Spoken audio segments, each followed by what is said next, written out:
This is an inside look into the Chained to the Rhythm video that I shot as a mock rehearsal.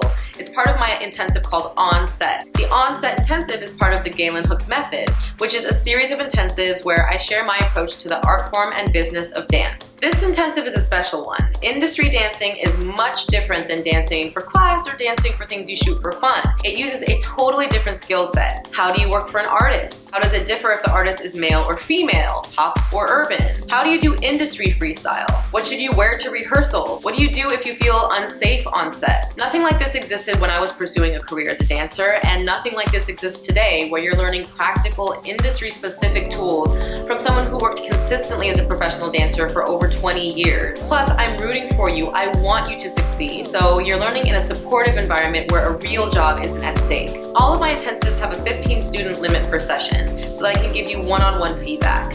In this intensive, that means that I'm giving you direct feedback into the things that might prevent you from being rehired on a job, and also, just as importantly, the things you're doing right that can give you a really long career.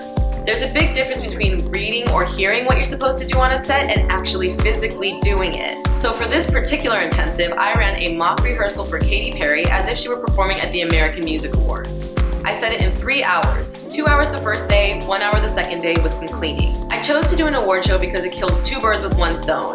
You're practicing performing for a live audience while also getting practice performing for the camera and with Steadicam on stage. I intentionally had them use props, put her jacket on, use the mic stand, have close-up moments and solo moments, do character work to prepare them for TV, film, and commercials, and taped out the floor with the stage layout so they would have to practice hitting their marks like they would have to in rehearsal. I had my good friend Amanda Balin assist me on this. She has toured for years with Lady Gaga, did the last 2 Super Bowls with Gaga and Katy Perry, danced for Janet Jackson, we were both in La La Land, and she knows what it takes to be rehired time and time again. Amanda and I both stood in for Katy Perry and would intentionally change things up each time.